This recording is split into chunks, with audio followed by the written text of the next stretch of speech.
Let us bring in former FBI Special Agent and Navy SEAL Jonathan Gilliam. Jonathan, what are your colleagues, former colleagues there at the FBI, doing right now to try and find this killer, from boots on the ground to combing through cyberspace? And by cyberspace, I mean the entirety of the internet and what people might have said both before and after this horrific tragedy. Well, there's a lot of things that they can be doing. I think primarily and first and foremost is finding as many cameras and footage of this event prior to and after the event to see where the individual came from and where they fled to. But this is an issue that I'm having, because if they were able to access a roof, if that is in fact a roof that they were on, how was that allowed to occur? Was that individual an employee at the school? Did they have some kind of special access? Or was a threat assessment just not done and a door, for instance, was left wide open?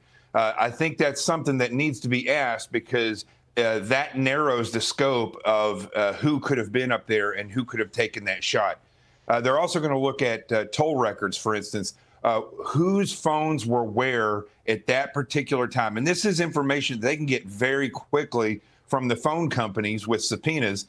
And that will tell them through the different triangulation of the different cell towers. It'll tell them who was where, not quite specifically, but pretty close, and how they were moving around that area. That's going to be very important if they can identify those phones. And then they're going to be scrubbing social media before that event to see if anyone associated with that area was making threats, making odd comments. But by and large, I'll tell you one thing that's very difficult about this that we didn't see with the Trump assassination attempts is in both of those cases, there were eyewitnesses that pointed to the person. In one case, the individual was shot in Pennsylvania, but the other individual was caught because of a very good witness that pointed out the vehicle that he was in.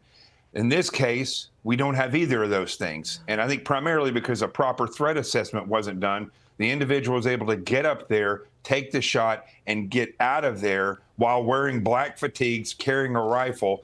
And if their threat assessment was that incompetent, then most likely that shooter was able to get away, which means now they're backtracking and looking for more evidence. You know, Jonathan, at least investigators aren't flying completely blind, because there is footage, and the shooter is described as somebody wearing, like you said, a black mask, a black tactical vest, and a helmet.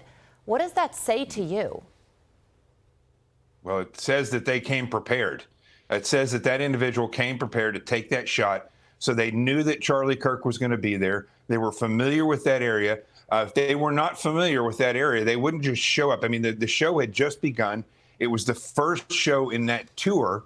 So that individual showed up and was able to gain access. That means they knew where the stage was going to be, most likely, and what building that they could get on in order to take that shot. They came dressed in case if it was a Kevlar helmet, then they were ready to get shot at. It also leads me to believe that there's a possibility they went back inside that building, took off those clothes, and exited with everyone else in the melee of the situation, because if there was only 6 police officers there, remember, Charlie's team is not responsible and cannot just shut down buildings and then occupy the whole space. That's law enforcement's job. So if there wasn't enough law enforcement there to do a proper perimeter security, then that means there wasn't enough law enforcement there to weed out the people as they ran off.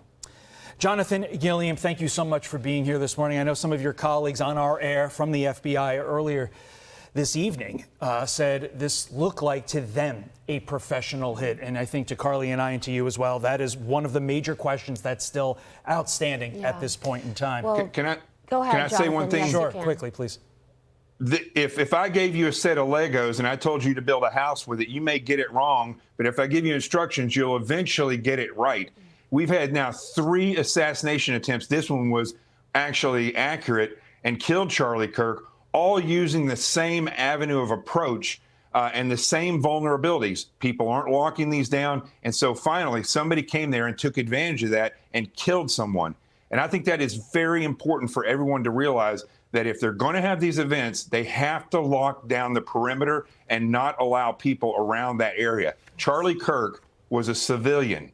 So people need to realize that a civilian was killed yesterday for exercising their free speech, and largely because of people wanting him dead, but also because security failed in locking down that area. He was killed while debating, which is what this country was founded on. He will be remembered for, among many things, engaging in civil discourse and trying to progress the conversation forward. He should not have been killed as a result of that. Jonathan, thank you for joining us.